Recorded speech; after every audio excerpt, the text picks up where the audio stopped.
Welcome to this IELTS Listening Practice Test, brought to you by Spinta, your partner in English exam success.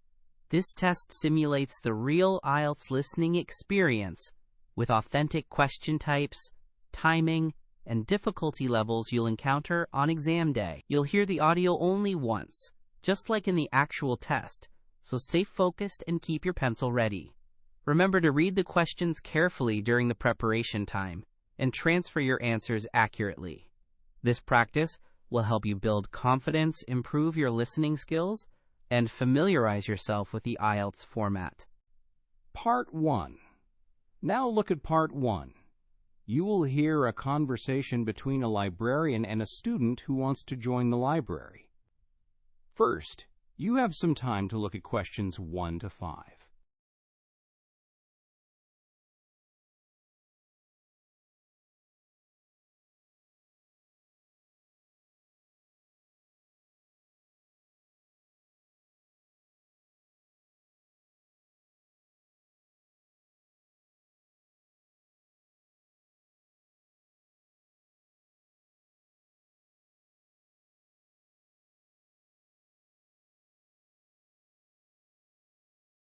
Good morning. How can I help you?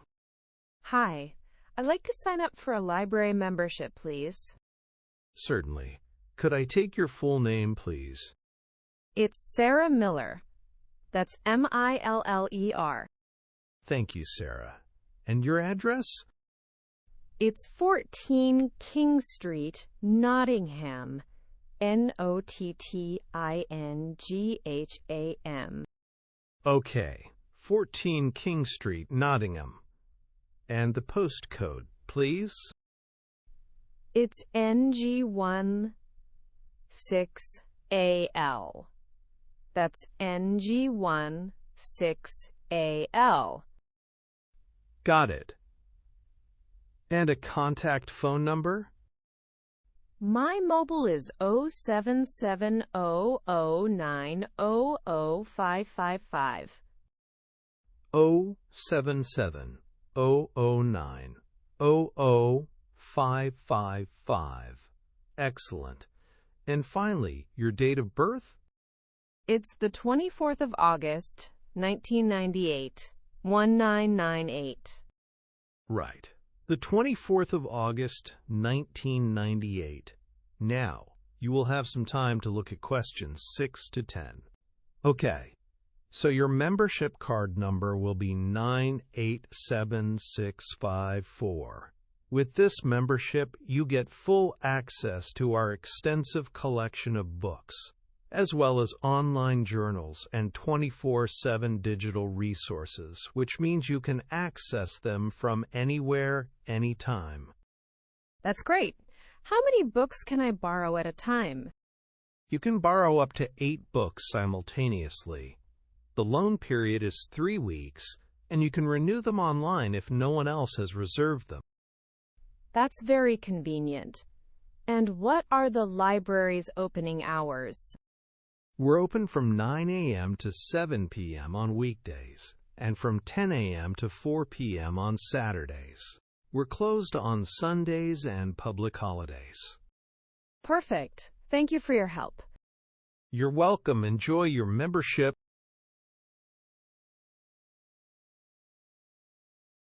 Part 2. Now look at Part 2. You will hear a tour guide giving information about the City Heritage Museum. First, you have some time to look at questions 11 to 15.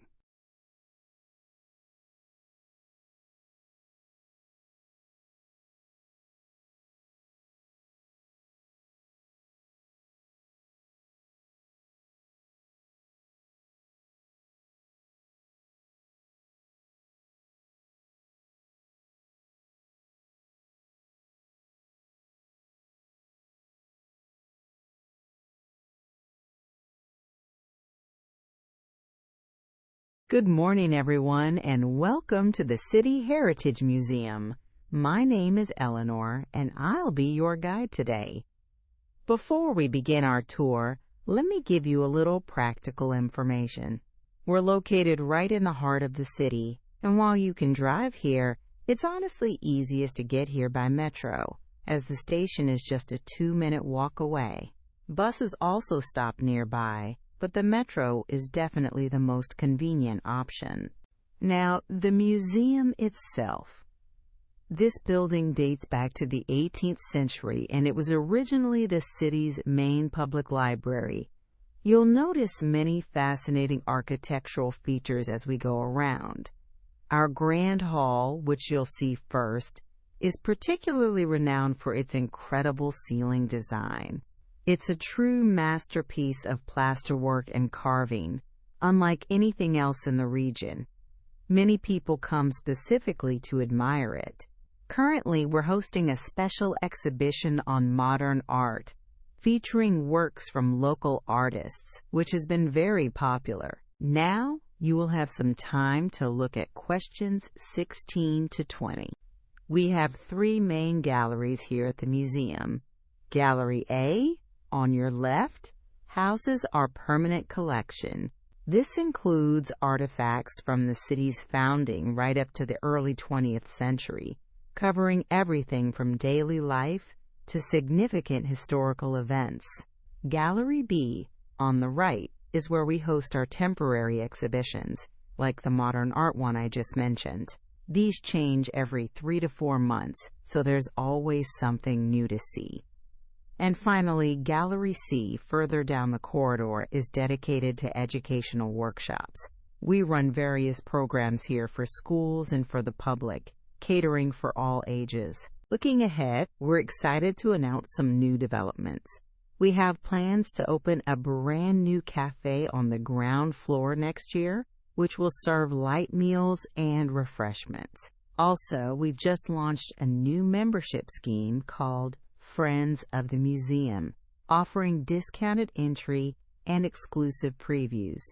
And for those interested in a deeper dive, we'll be introducing special guided tours every Sunday afternoons, focusing on specific themes from our collection. For our younger visitors, we continue to offer creative workshops every weekend, which are always fully booked. So that's it for the general overview. Any questions before we proceed?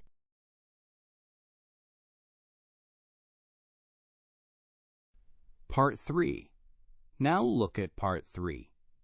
You will hear 2 students, Sarah and John, discussing their group project on renewable energy. First, you have some time to look at questions 21 to 25.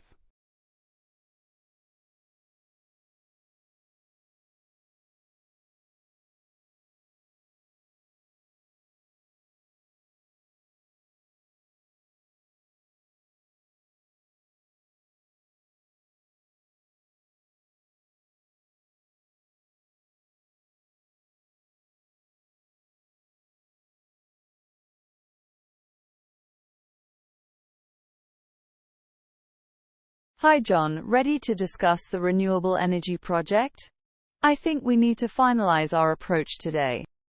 Absolutely, Sarah. I'm a bit worried about the data collection. It's proving difficult to find up-to-date figures, which I think has been our main challenge so far.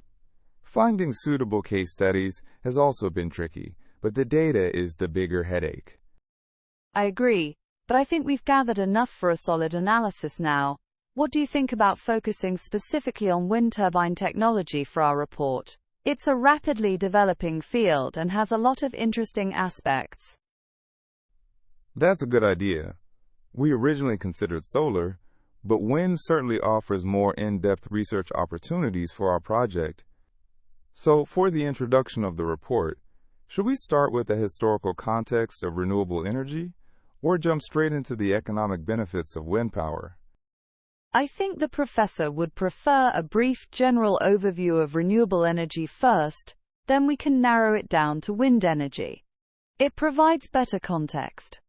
And don't forget the citation requirements. She said we need a minimum of 5 academic sources, peer-reviewed journals ideally. Right, a minimum of 5. I've already found a couple. And for the presentation, I'm happy to prepare the section on the financial analysis. Costs, returns, government subsidies, that sort of thing. Perfect. That aligns well with your strengths. Now you will have some time to look at questions 26 to 30. So John, we've got the main section sorted. When should we meet again to put it all together and practice the presentation? How about Tuesday morning? I'm free then, and it gives us enough time before the deadline. Tuesday sounds good. Just remember, the final report is due on the 25th of April, so we need to be well prepared. The 25th. Noted. I'll make sure to double-check the government subsidies for renewable energy. That's a crucial point for our financial section. Yes, absolutely. I'll take responsibility for the section covering global trends in wind energy development.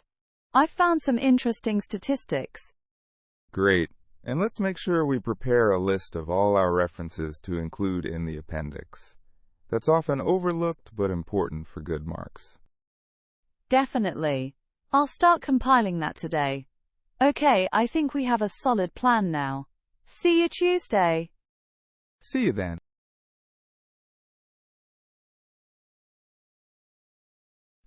Part 4. Now look at Part 4. You will hear a lecturer giving a talk on the impact of microplastics on marine ecosystems. First, you have some time to look at questions 31 to 40.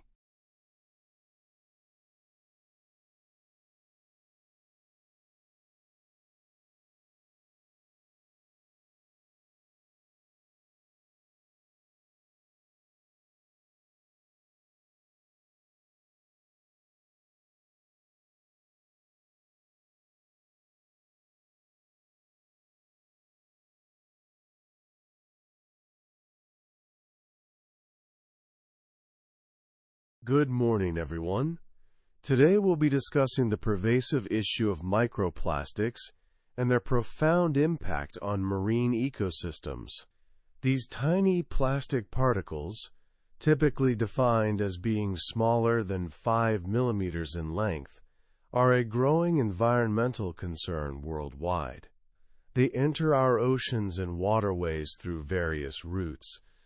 Many microplastics originate from the breakdown of larger plastic items, such as bottles, bags, and fishing gear, which degrade into smaller and smaller fragments over time due to exposure to sunlight and wave action, while others are intentionally manufactured as small pellets used in cosmetics as microbeads or as industrial raw materials.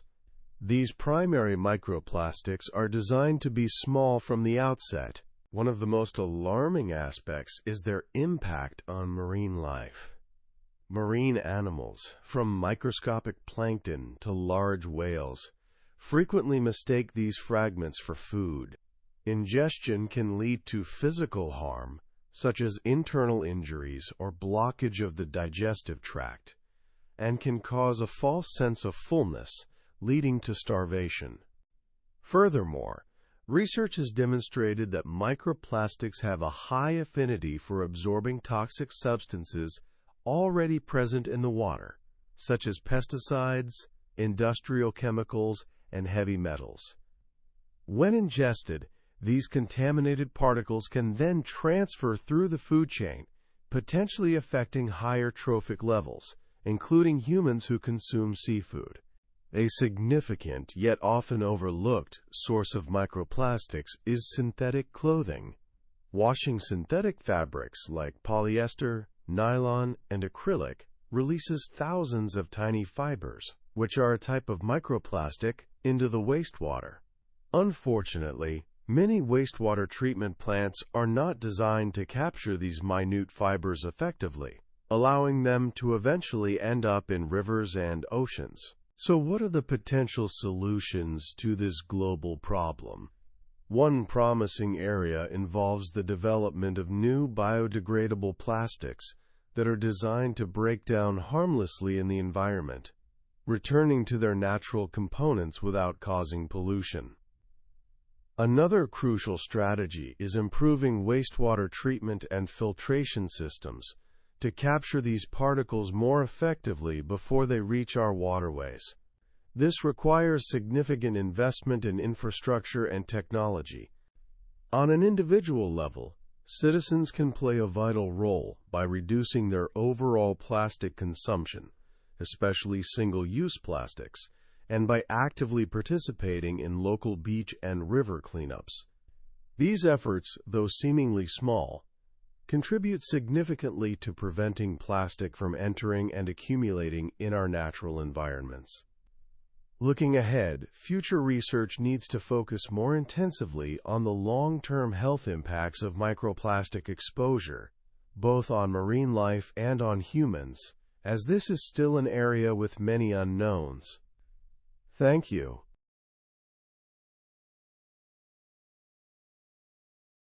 And pencils down. You've survived another IELTS listening marathon. If your brain feels like it just ran a mental obstacle course, congratulations. That means you're doing it right. Want to torture yourself with more tests? We mean enhance your skills? Head to Spinta.org. That's Spinta.org, where we've got reading, writing, speaking practice, and vocabulary games that are actually fun. Yes, fun and IELTS in the same sentence. We're rebels like that. Thanks for listening with Spinta. Now, go treat yourself to something nice. You've earned it. Spinta. Push forward. Achieve more.